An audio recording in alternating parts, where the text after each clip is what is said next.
This is to cover how to get assets created in Illustrator over to animate using the Creative Cloud CC platform. So once you make any asset in Illustrator, you can group it so that it's grouped together. And then once you do that, under your library panel, you can simply click on the graphic and drag it over and drop it into the library. Once it's in the library, it will be uploaded to your Creative Cloud library to be accessed in any other program. So then jumping over to Animate, we're going to make a new document. We're going to do 1920, 1080, frame rate 12, platform type, ActionScript 3.0. Press Create. So once in Animate, you have your library here, but this library is only native to the Animate document. You'll want to go to Window and then go to your CC library. In your CC library, it'll have a list of all your assets. And then under the platform animation, you can simply click on the artwork and drag it onto the stage. Once you drag it onto the stage, it will then pull up the import to stage option. So we naturally have one artboard because it's just the graphic itself. And then these are all the different assets or paths that make up this one group on this one layer. So we want to make sure that it's on Convert Layers to Animate Layers. And we want to make sure we place objects at original position. And then now press Import. So it's now importing it onto the stage to where then now it's on the stage, but it's not in the library of Animate. So it's in the artwork section, but it registers as a path, not a graphic. So we still need to go to Modify or F8, Convert to Symbol. We're going to call this Toy Story Ball, and make sure we save it as a graphic first, registration mark in the center, and press OK.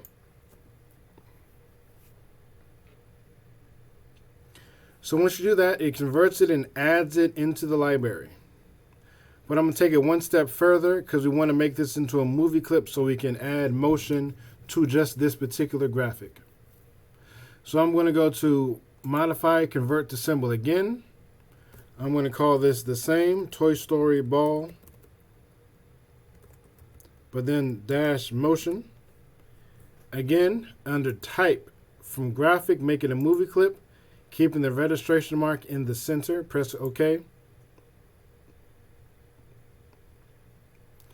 So once it converts it, in your library, you'll see the movie clip has a graphic or gear as the icon versus a graphic has 3 shapes as the icon. So movie clips have gears, graphics have shapes. So to illustrate the difference, on the main timeline, say for example, we have 2 layers. But then when we click on the movie clip, we can double click on it. And if you notice at the top left, scene 1, it'll say whatever you call it or name it here. And then also the timeline shifts to be a timeline that is separate from the main timeline that's on scene 1. This timeline only exists within this movie clip. So generally speaking, is you do not want to move this ball or any graphic from its original position because it'll record that motion of it moving within the movie clip, unless you want that to happen. But in this case, we want to just have it rotating. So I'm going to go to Insert, Create Classic Tween, and because we have it set to 12 frames per second, adding a classic tween automatically gives us 12 frames to work with. So then I'm going to go to Insert, Timeline, and add a keyframe or keyboard shortcut F6, so that now nothing happens between here and here, frame 1 and frame 12. I'm going to click back on frame 1, and this time I'm going to go to my properties panel. Once you have a tween on it, you'll get the tween options, and then under rotate, by default it says auto, we're going to change that to clockwise, and we're going to have it rotate once. So when you hit spacebar to play it or enter, it'll just rotate once within those 12 frames, which is 1 second. It makes one revolution. If we were to change this to 2, it'll rotate twice within that 1 second. So it'll essentially rotate twice as fast. So now back on my main scene or main timeline, we can then animate this any way we want because it's saved in the library as a movie clip that is rotating. So I'm going to drag my ball off the stage. I'm going to free transform. I'm going to scale it down slightly, holding shift to scale proportionately. And then I'm going to give my timeline space. So I'm going to click at frame 70, hit F5 or function F5 to add frames or go to insert frames. I'm going to do that on both layers. So then on my ball layer, I'm going to click back at frame 1.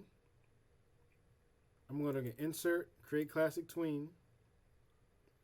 And then now I'm going to have the ball animate in across 5 seconds.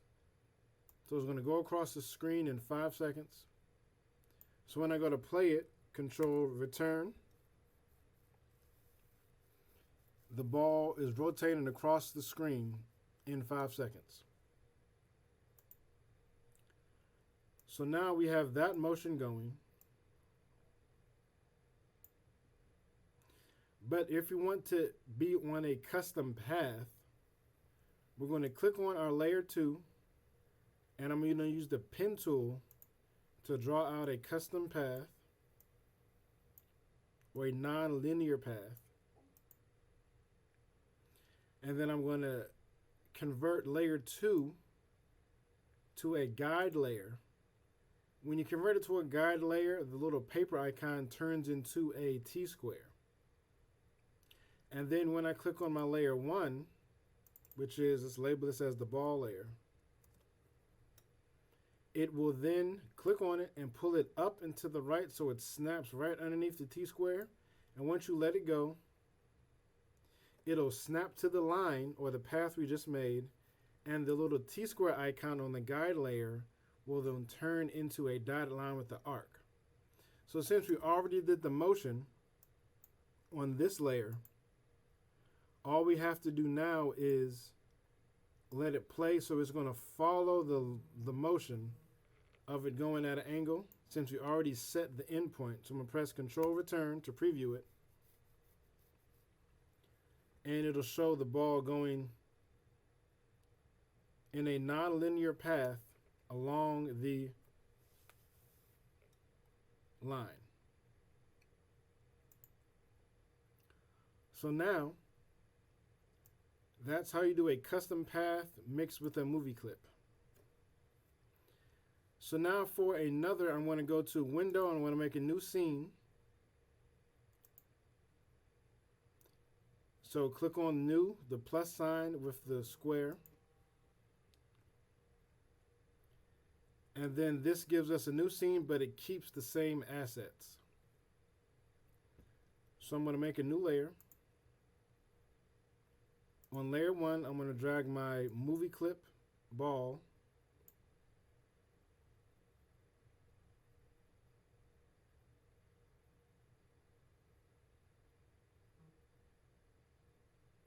I'm going to scale it down.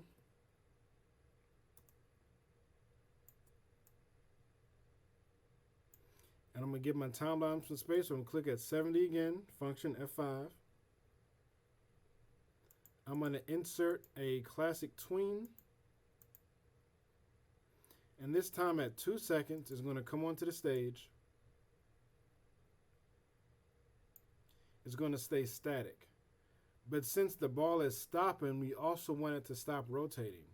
So then I'm going to click back on my keyframe I just made, go to Properties. Now in the Properties panel, when you click on the keyframe and then click on the graphic, it'll give you the option to where it says Instance of, and this arrows, we're going to press Swap, and we're going to swap it for the ball. So the movie clip exists between these two frames, and then once it gets to this keyframe, it's going to switch to the movie clip. So it's going to stay static for 2 seconds. So I'm going to function F6, add a keyframe. So it's going to stay static. But then at the 4-second mark, click on the keyframe again, click on the graphic, and then I'm going to go to swap again and swap it back for the movie clip. And then at the roughly the 6-second marker, frame 70, I'm going to drag it off the stage. So when you preview it, Control Return, it shows the ball rotating on the stage.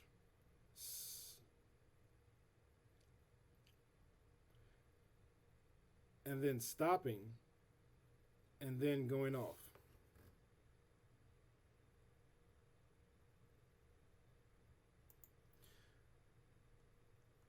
So once you do that, before you play it, you want to make sure that you put scene 1 beneath scene 2 because they play in order. So I want to just quickly preview my scene 2 first. So I'm going to drag scene 2 up to the top and then press Control Return.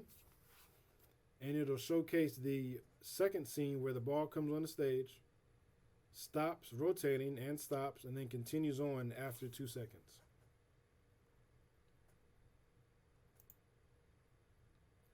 So that's how you add a movie clip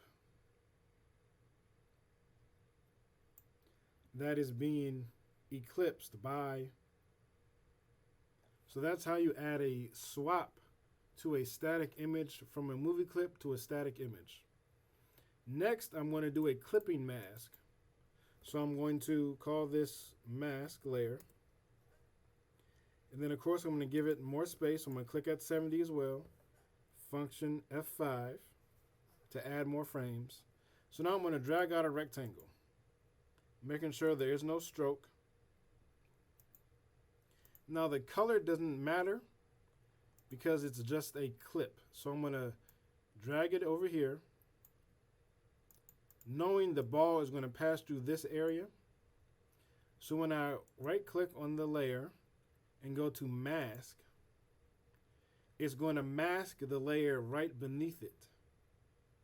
So naturally it's masking the ball motion layer. So that when we go to play it, you don't see the ball until it comes within that clip and exits out. You can unlock it and you can view where it is. Once you unlock it, you can see the actual mask. When you lock it, you see how it reveals it. So when you press Control Return, you'll preview it as the ball not appearing until it's within the mask and disappearing when it exits out of the mask. So this is how you add a mask to any layer you want to hide.